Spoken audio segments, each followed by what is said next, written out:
CMR shopping mall Dussehra ధమాకా offers అద్భుతమైన offers తో పాటు అబ్బురుపరిచే స్పాట్ గిఫ్ట్స్.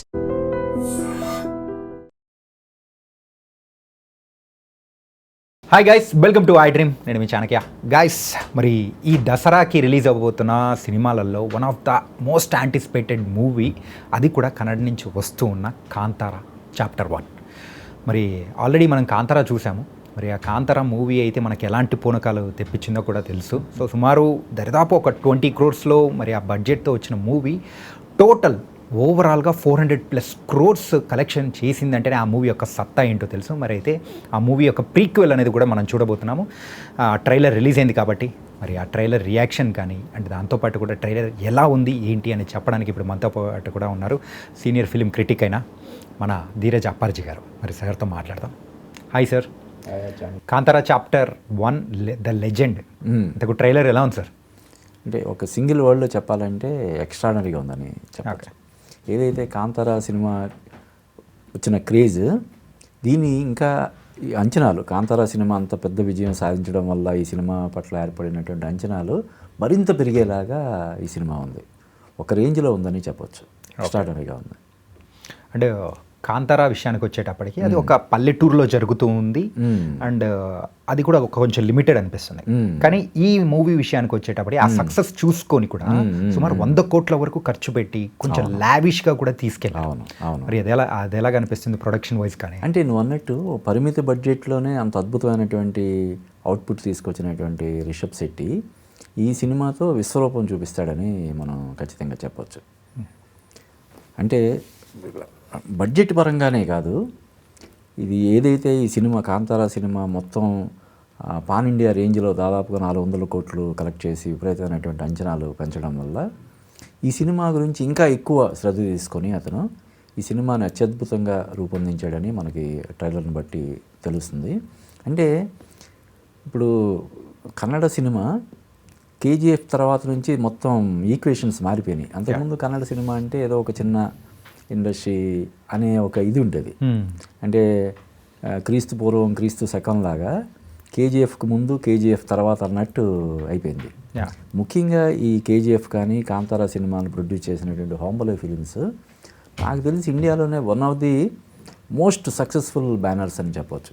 1-2 సినిమాలు ఏమైనా కొంచెం డిసప్పాయింట్ చేసేమో కానీ ఈ కేజీఎఫ్ దగ్గర నుంచి రీసెంట్గా వచ్చిన మహావతార నరసింహ దగ్గర వరకు అసలు అంటే చాలా పరిమితమైనటువంటి బడ్జెట్లో అసాధారణటువంటి అవుట్పుట్ తీసుకురావడం, 100 కోట్లు కొల్లగొట్టడం చేస్తున్నారు. ఇప్పుడు ఈ సినిమా కూడా ఏదైతే 100 కోట్లు బడ్జెట్ అని చెప్పి అంటున్నారో దానికి కనీసం ఒక 7-8 రెట్లు 10 రెట్లైనా వచ్చే అవకాశాలు కనిపిస్తున్నాయి. ముఖ్యంగా ఈ సినిమా కూడా కన్నడ సినిమా ప్రైడ్ని పెంచేలాగా, కన్నడిగాస్ అందరూ కూడా గర్వంగా మళ్ళీ మా సినిమా అని చెప్పుకునేలాగా ఉంటుందని మనకు అనిపిస్తుంది.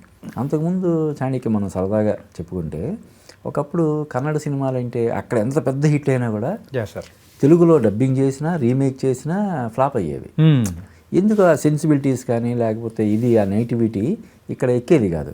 ఇన్ఫ్యాక్ట్ ఇప్పుడు మన వి వినాయక్ తీసాడు ప్రభాస్ తోటి యోగి కదా, అలాగే ముంగారమలై అని అక్కడ చాలా పెద్ద హిట్. గణేష్ అనే ఒక కుర్రాన్ని సూపర్ స్టార్ చేసినటువంటి సినిమా. దాన్ని ఇక్కడ వాన అని మన ఎంఎస్ రాజు గారు రీమేక్ చేశారు. అది అలాగే మోనాలిసా అనే ఒక సినిమా అక్కడ పెద్ద హిట్ అంటే ఇక్కడ పెద్ద ఫ్లాప్. అలాగా ఉండేది. కన్నడ సినిమాలు అంటే అక్కడ ఎందుకు ఆడితే మనకు తెలియదు, ఇక్కడ మాత్రం ఆడవు అనే ఒక అభిప్రాయం ఉండేది. ఇప్పుడు మొత్తం సమూలంగా మారిపోయింది. ఇప్పుడు కన్నడ సినిమా వస్తుందంటే అంతకుముందు వచ్చిన సూఫ్రమ్స్ చిన్న సినిమా, మహావతార నరసింహ, కాంతారా, కేజీఎఫ్ ఇలాగా వాళ్ళు అంటే అటు భారీ బడ్జెట్ సినిమాలతోటి కోట్లు కొల్లగొడుతున్నారు. చాలా లిమిటెడ్ బడ్జెట్ తోటి కూడా ఇప్పుడు సూఫ్రమ్ సో అన్న చాలా తక్కువ బడ్జెట్ 2 కోట్లు 3 కోట్లతో తీసిన సినిమా అది దాదాపుగా అన్ని భాషలతో కలిపితే 100 కోట్లు. అది అద్భుతాలు చేస్తున్నారు నిజంగా కన్నడ వాళ్ళు. మన తెలుగు వాళ్ళకి గట్టి పోటీ ఇస్తున్నారు. అంటే మన తెలుగులో బాహుబలి కానీ పుష్ప కానీ ఇవి భారీ బడ్జెట్ సినిమాలు. తక్కువ బడ్జెట్లో రూపొంది ఇలాగా పాన్ ఇండియా లెవెల్లో అద్భుతాలు చేసిన సినిమాలు ఇంకా మన దగ్గర నుంచి ఇంకా రావాల్సి ఉంది. కాబట్టి ఈ సినిమాని స్ఫూర్తిగా తీసుకొని మన వాళ్ళు కూడా తక్కువ బడ్జెట్లో కూడా మనం కూడా అద్భుతాలు చేయాలనే ఒక ప్రేరణ కలిగించేలాగా ఉన్నాయి. అంటే ఈ సినిమా అయితే తక్కువ బడ్జెట్ కాదు, 100 కోట్లు అంటే మరి భారీ బడ్జెట్ సినిమాగానే మనం చెప్పొచ్చు. కానీ 500 కోట్లు 600 కోట్ల బడ్జెట్తో రూపొందుతున్నటువంటి ఇప్పుడు సినిమాలతో పోల్చితే 100 కోట్లు అనేది తక్కువ బడ్జెట్ అనే చెప్పాలి కదా. ఓన్లీ కన్నడ తెలుగులో ఆడినా కూడా డబ్బులు వచ్చేస్తాయి వాళ్ళకి. ఇంకా మిగతా భాషలన్నీ కూడా బోనస్ లాగా. సార్ ఇప్పటివరకు మనం అయితే మ్యాక్సిమం సీక్వెల్స్ చూసాం. అవును. కాకపోతే ఈ మూవీ ప్రీక్వెల్ కాబట్టి ఇది కూడా అంటే ప్రీక్వెల్ వైజ్ కూడా ఇది సెన్సేషన్ క్రియేట్ చేసే అవకాశం ఉంటుందంటారు. అవును. అంటే ఈ మధ్య కాలంలో వస్తున్నటువంటి అంటే ఒక సినిమా సూపర్ డూపర్ హిట్ అయిన తర్వాత వచ్చిన దానికి పార్ట్ 2లుగా వచ్చిన సినిమాలన్నీ కూడా కేజీఎఫ్ కానీ, బాహుబలి కానీ, పుష్ప కానీ ఇవన్నీ కూడా అసాధారణటువంటి విజయాలు సాధించాయి. ఈ కాంతార అనే సినిమాకి ఇంకా ఎక్కువ క్రేజ్ ఉంది చెప్పాలంటే. కాబట్టి ఇది ఖచ్చితంగా డెఫినెట్గా పెద్ద విజయం సాధిస్తుంది. ముఖ్యంగా నువ్వు అన్నట్టు దీన్ని ప్రీక్వెల్ అని చెప్పి ఇప్పటివరకు మనం ఇందాక చెప్పుకున్న సినిమాలన్నీ సీక్వెల్స్ అంటే ఇది ప్రీక్వెల్ లాగా. కానీ బాహుబలి చూస్తే కూడా అది కూడా కొంచెం ప్రీక్వెల్ లాగా అంటే ఫ్లాష్ బ్యాక్లో వచ్చే ఇవన్నీ ఉంటాయి. దాన్ని ప్రేరణగా తీసుకొని బహుశా ఇది ప్లాన్ చేస్తుంటాడు. అంటే ఈ సినిమాలన్నీ కూడా ఇప్పుడు పుష్ప సినిమా వాళ్ళు చివరికి వచ్చేసరికి దీనికి పుష్ప 2 ఉంటుందని వాళ్ళు అనౌన్స్ చేశారు సినిమా. అలాగే బాహుబలి, అలాగే కేజీఎఫ్ ముందే అనౌన్స్డ్. ఇది కాంతార అలా కాదు.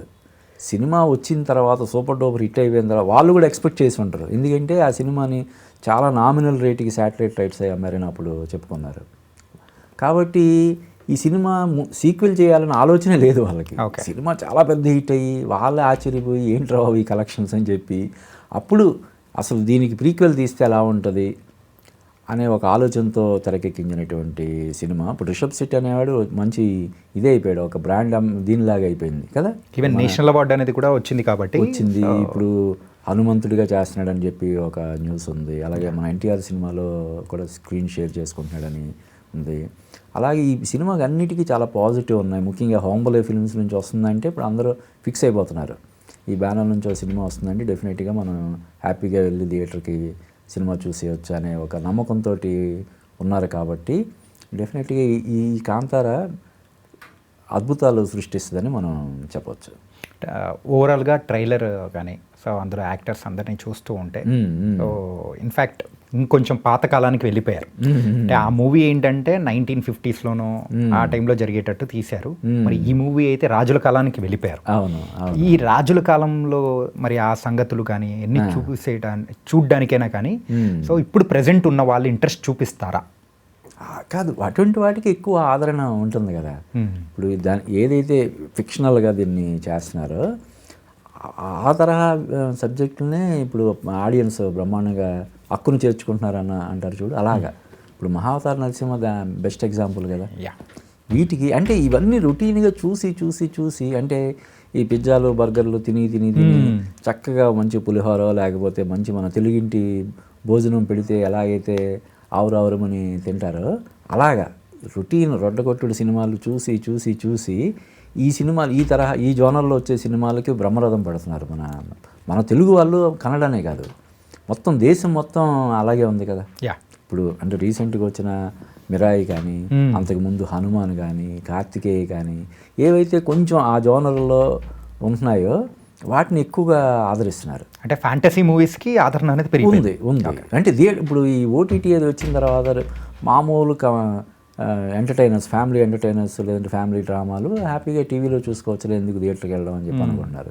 ఇటువంటి ఫిక్షనల్ మూవీస్ వచ్చినప్పుడు హ్యాపీగా థియేటర్కి వెళ్ళి మనం చూడాలి. ఇటువంటి వాటిని థియేటర్లో చూస్తేనే మనకి అది ఒక అనుభూతిని ఇస్తుందని చెప్పి ఉద్దేశంతో ఆడియన్స్ కూడా ఫిక్స్ అయిపోయారు. కాబట్టి ఇప్పుడు మన రాజమౌళి చేస్తున్న సినిమా కూడా ఇంచుమించు అలాగే ఉంది కదా, మనం రిలీజ్ చేసినటువంటి గ్లిమ్స్ని బట్టి.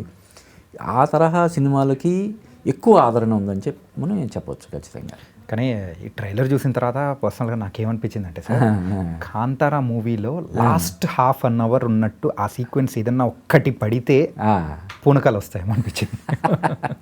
అంటే బేసిక్గా రిషబ్ శెట్టి అనేవాడు హైలీ టాలెంటెడ్. చాలా తక్కువ బడ్జెట్లో ఇప్పుడు 20 కోట్ల లోపు బడ్జెట్లోనే అంత అద్భుతం చేశాడు కాంతారా సినిమాతోటి. ఇప్పుడు దీనికి ఒక 5-6 రెట్లు బడ్జెట్ ఎక్కువ ఇచ్చినప్పుడు అంటే ఒక్కొక్కసారి అన్లిమిటెడ్ బడ్జెట్ ఇచ్చినప్పుడు అది డిసడ్వాంటేజ్ కూడా అయిపోతుంది. కొంతమంది దాన్ని మిస్యూజ్ చేసుకొని ఏది పడితే అది చేసేసి అలా కూడా చేస్తారు. బట్ ఇతను రిషబ్ శెట్టి అనేవాడు ఏదైతే తనకి బడ్జెట్ పరంగా ఒక ఫ్రీడమ్ వచ్చిందో దాన్ని అద్భుతంగా అతను యూటిలైజ్ చేసుకుని ఉంటాడు. ఖచ్చితంగా ఒక అద్భుతాన్ని ఆవిష్కారం చేస్తాడని చెప్పి మనం ఎక్స్పెక్ట్ చేయొచ్చు. So nice sir. అండ్ మరైతే October 2 థియేటర్లో రిలీజ్ అయ్యే కాంతారా చాప్టర్ 1 కోసం వెయిట్ చేస్తూ ఉన్నాం. ఎలాంటి పునకలు తెప్పిస్తుందో వీఆర్ వెయిటింగ్. డెఫినెట్గా అంటే ఇది కూడా మళ్ళీ మన సౌత్ ఇండియన్ సినిమా సత్తాని చాటేలాగా, కన్నడ సినిమా దీన్ని సగర్వంగా వాళ్ళందరూ కూడా ఫీల్ అయ్యేలాగా ఉంటుందని మనం డెఫినెట్గా ఎక్స్పెక్ట్ చేయొచ్చు. అంటే ఫైనల్ క్వశ్చన్ సార్ ఏంటంటే 20 కోట్లు పెడితేనే సుమారు 400 వరకు వచ్చింది. ఇప్పుడైతే 100 కోట్లు పెట్టారు. మరి కన్నడ ఇండస్ట్రీకి మరొక 1000 crores మూవీ ఇది అని ఎక్స్పెక్ట్ చేయొచ్చా? డెఫినెట్గా అంటే అది పుష్కలంగా ఉన్నాయి అందులో ఆ ఎలిమెంట్స్. దానికంటే కూడా ఇప్పుడు నువ్వు అన్నట్టు లాస్ట్ క్లైమాక్స్ అసలు ఒక రేంజ్లో ఉంటుంది కదా. ఇది ట్రైలర్ మొత్తం దాదాపు 2 hours 2 minutes 56 seconds ఉంది. అంటే 3 minutes. అది మనం రెండోసారి మూడోసారి చూసినా కూడా బోర్ కొట్టట్లేదు. మరి ఇంకా సినిమా ఎలా ఉంటుంది అంటే మిస్ఫైర్ అవ్వడానికి అవకాశాలు చాలా తక్కువ ఉన్నాయి. డెఫినెట్గా ఒక 1000 కోట్లు కలెక్ట్ చేసే సత్తా ఉన్న సినిమాగా దీన్ని మనం పేర్కొనవచ్చు. Nice sir. And thank you so much for your thank you Chanakya Kantara trailer review.